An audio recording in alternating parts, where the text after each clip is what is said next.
He left me penniless after the divorce. Then my 10-year-old exposed him. Monica Alvarez's hands trembled slightly as she adjusted the chipped porcelain owl on the worn wooden counter of her Milwaukee thrift shop. The little owl had been a wedding gift, a token of hope from another life, far from the cheeseburger wrappers and faded price tags that now surrounded her.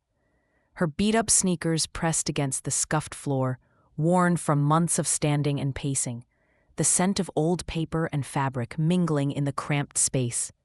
Outside, a soft drizzle tap-tapped against the shop's narrow window panes, but inside the storm was brewing in a different form. She heard the bell jingle sharply as the door swung open. Her heart sank instantly when she spotted Carl, her ex-husband, striding in, not alone but with a confident woman draped in a sleek leather jacket. Their presence sucked the air from the room. Carl scanned the small crowd of customers with a smirk that felt like a punch to Monica's gut. "Look at this," he said, voice loud enough for the folks by the handmade quilt rack to hear. "Still running this dump? Honestly, Monica, with what you've done to my money, it's a miracle this place even stays open." The woman beside him laughed softly, the sound sharp and mocking. Monica's face burned, the heat spreading from her ears to the tip of her nose. Her fingers clenched the owl tighter. The chipped glaze scraped against her palm, reminding her of fractures far deeper than porcelain, broken promises and trust shattered in a courthouse months ago. Carl pointed at her sneakers, cheap and cracked from years of use, and said with a sneer, "Maybe next time try saving instead of spending it on junk that belongs here." Monica's breath caught, but she held herself still. The shop's faded paint cracks on the walls, and the thin air smelled faintly of lavender air freshener, mediocre at best, like her current reality. She dared not look at the customers, but through the corner of her eye, she caught Zoe, her 10-year-old daughter, quietly holding a worn notebook, the science fair project she'd been poring over for weeks. The edge of the notebook peeked from the faded canvas tote Monica always carried. It bore Zoe's scrawled handwriting, "Innovations in Renewable Energy."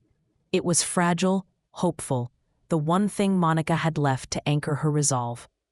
A silent promise to herself and Zoe whispered through her mind, "I won't let this break us."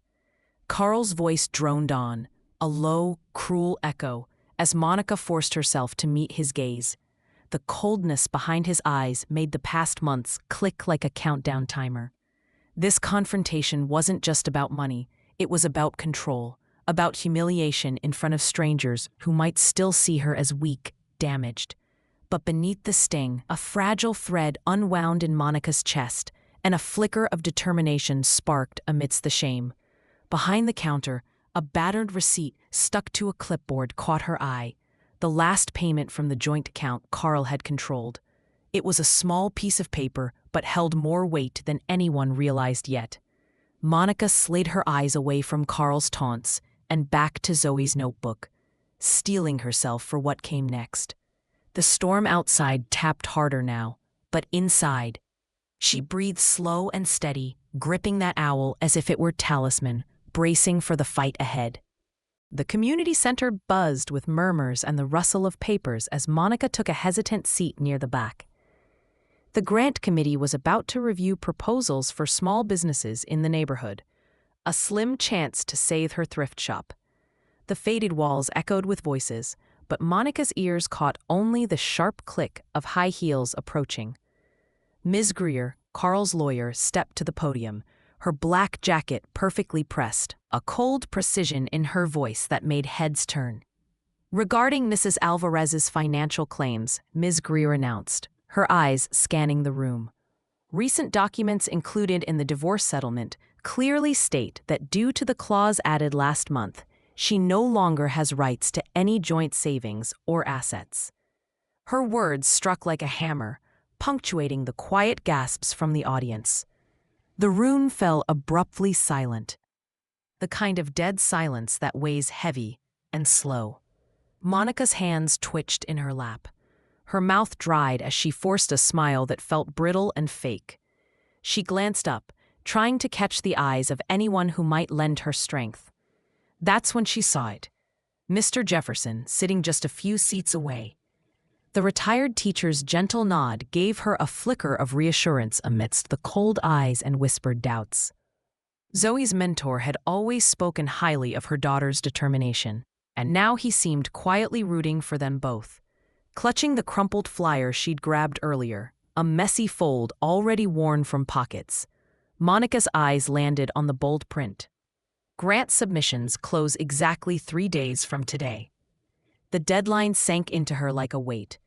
Only 3 days to prove herself, to beat the odds stacked by Carl's legal maneuver. 3 days to rewrite her story. The chatter resumed softly as Ms. Greer took her seat, leaving a faint tension hanging in the air. Monica closed her eyes momentarily. The scent of old wood and coffee from the next room mingled with the faint hum of a flickering light overhead. She breathed deeply, remembering the small victories Zoe celebrated over homework and science projects, and the stubborn hope flickering in her daughter's eyes. With the clock ticking and whispers still swirling, Monica pulled her papers tighter.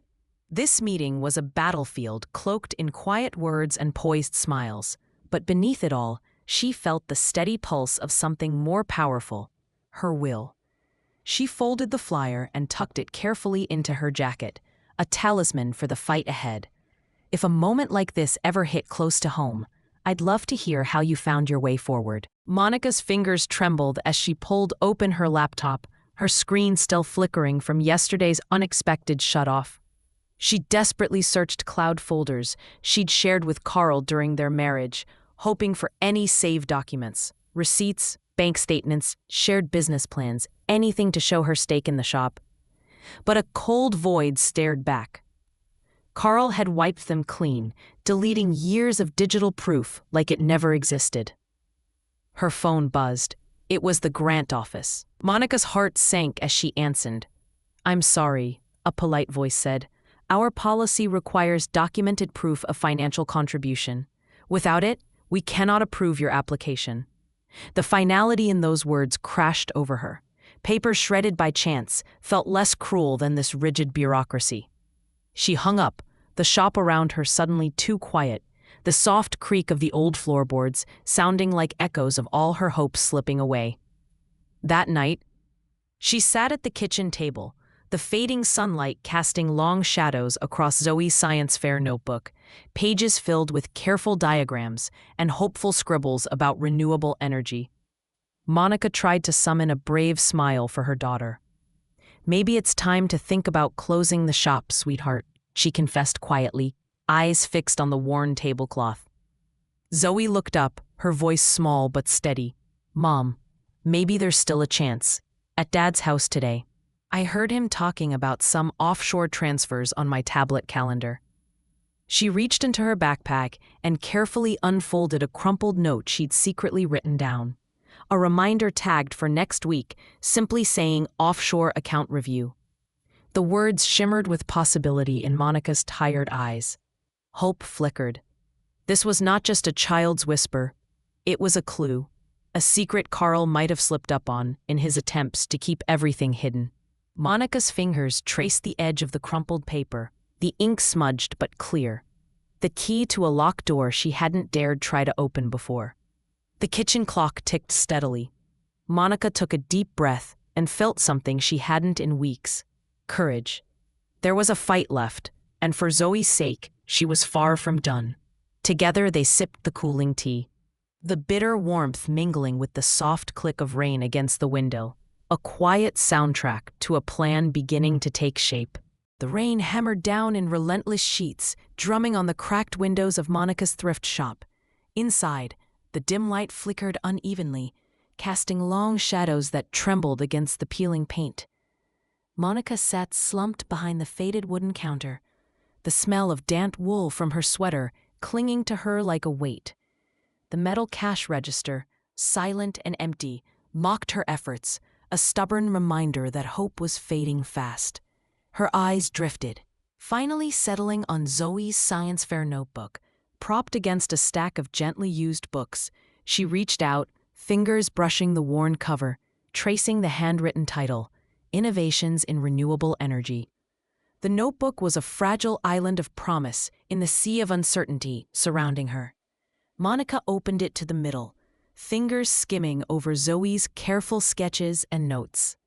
Tucked between the pages, something caught her eye, a crumpled piece of paper, folded carelessly but worn from handling. She pulled it out slowly. The faded bank statement looked ordinary at first, until her eyes caught the series of withdrawals, all dated after the official divorce settlement. Her pulse quickened as realization dawned.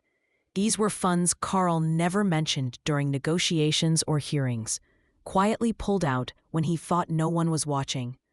The dates matched exactly the offshore transfers Zoe had whispered about the night before.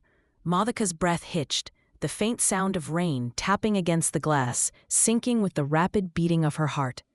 A knot in her stomach began to unravel, replaced by a stirring flame of determination. This was no mistake.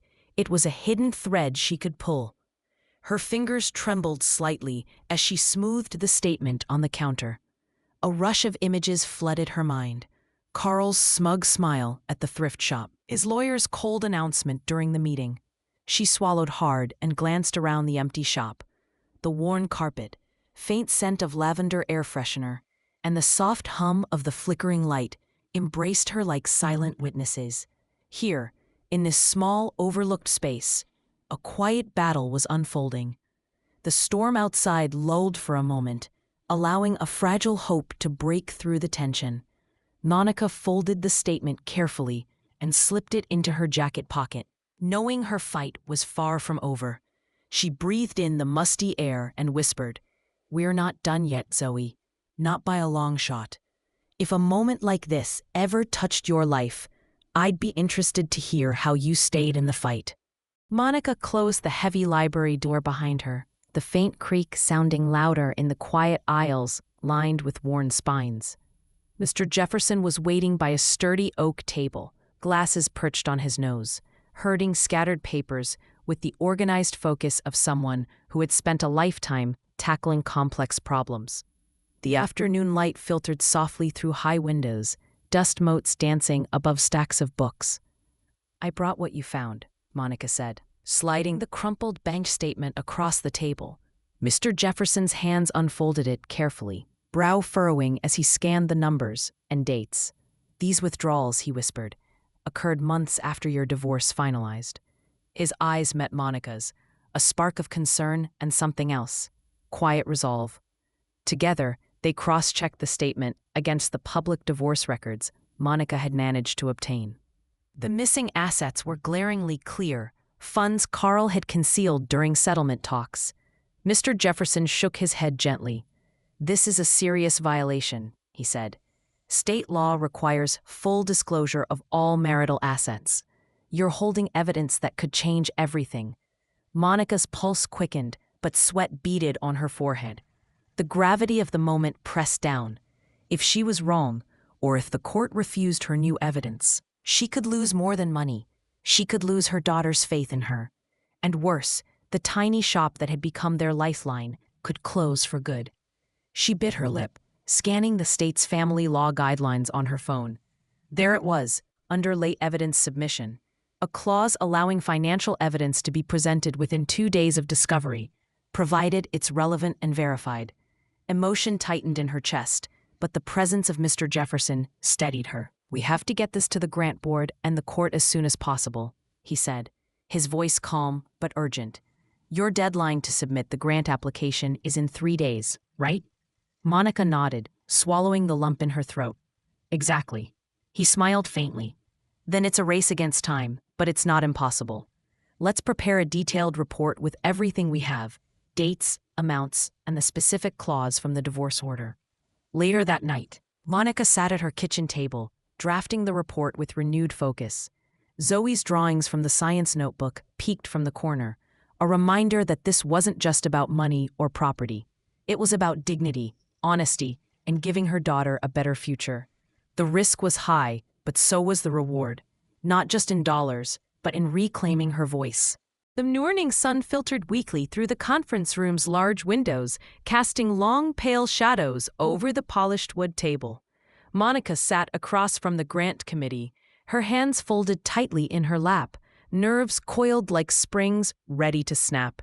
The air was still, heavy with anticipation, as Carl's lawyer, Miss Greer, adjusted her sharp navy blazer and prepared her opening remarks. Monica's fingers brushed the folded bank statement and timeline she had printed just hours before. She slid them deliberately across the table toward the committee chair, careful to catch the room's attention. The documents laid bare the story: dates, withdrawals, transfers, evidence of Carl's secret accounts and funds that never appeared in the divorce proceedings. Silence hung for a long moment, then murmurs rippled through the gathered faces. From the corner, Monica saw Zoe enter quietly, her small frame barely noticed among the suits and stern faces.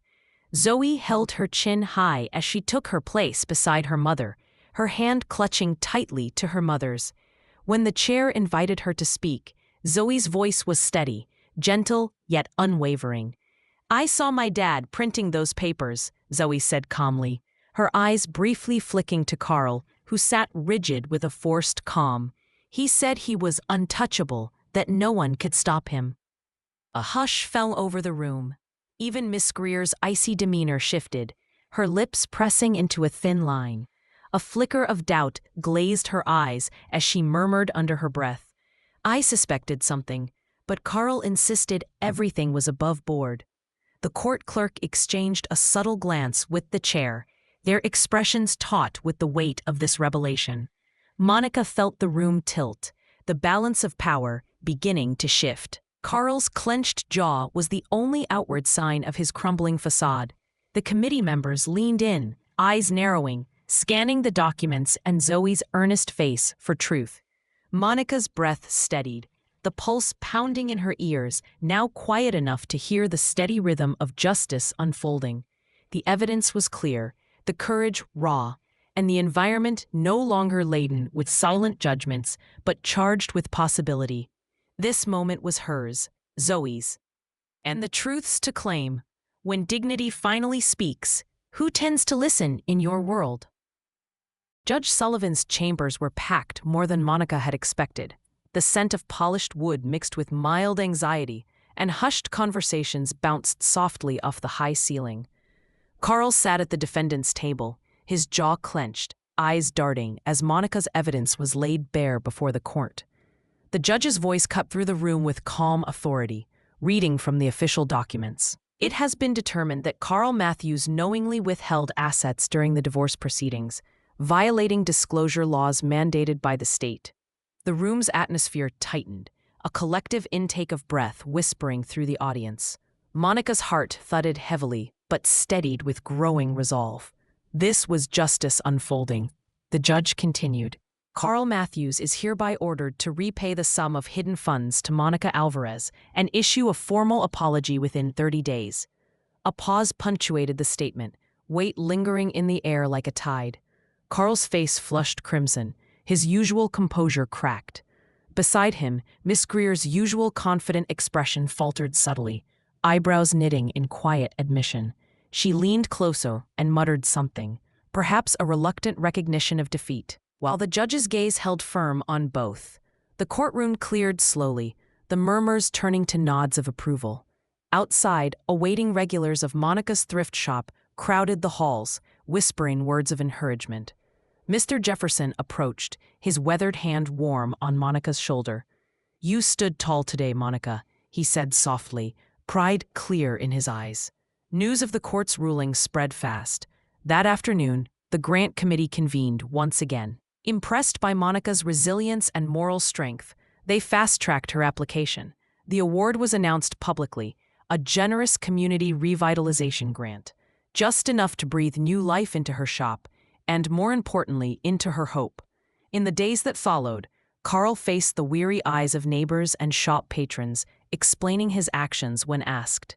Monica watched him from afar, the sting of past hurt mingling with the quiet satisfaction of truth revealed. Standing by her side, Zoe's smile was radiant, reflecting a future rebuilt not just on funds, but on integrity and perseverance.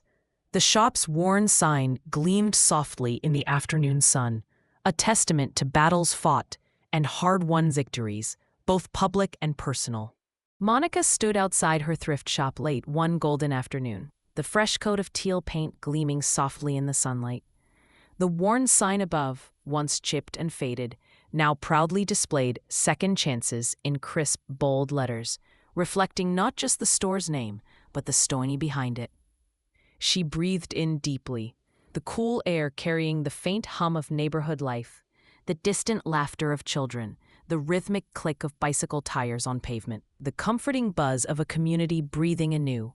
In her arms, Zoe hugged the familiar canvas tote with the science fair notebook peeking from its top, now marked boldly with the words, "Our New Chapter." The little girl's eyes shone bright, mirroring the hope and strength growing steadily inside them both. Monica felt the knot in her chest unwind, replaced by a profound sense of calm and purpose she hadn't known in months.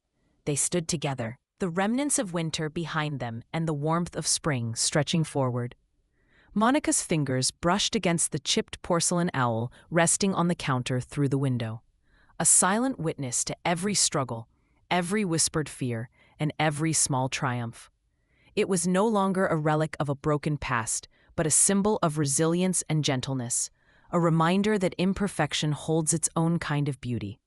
The neighborhood was changing, little by little, customers returning, voices of encouragement from neighbors carrying through open doors, the growing hum of life reclaimed. Monica's eyes met Zoe's, and in that simple glance there was a promise. They had weathered the storm, and now they would help others find their footing. Next week, she'd start a free budgeting workshop, sharing hard-won lessons and kindness with anyone who needed it, with Zoe close by, proud and smiling. True worth, Monica thought quietly, wasn't counted in dollars or judgments. It was forged in integrity, in kindness, and in the courage to rebuild from the broken pieces. If a moment like this ever touched your heart, I'd love to hear how it inspired your own new chapter. If this story resonated with you, please hit that subscribe button. See you in our next story.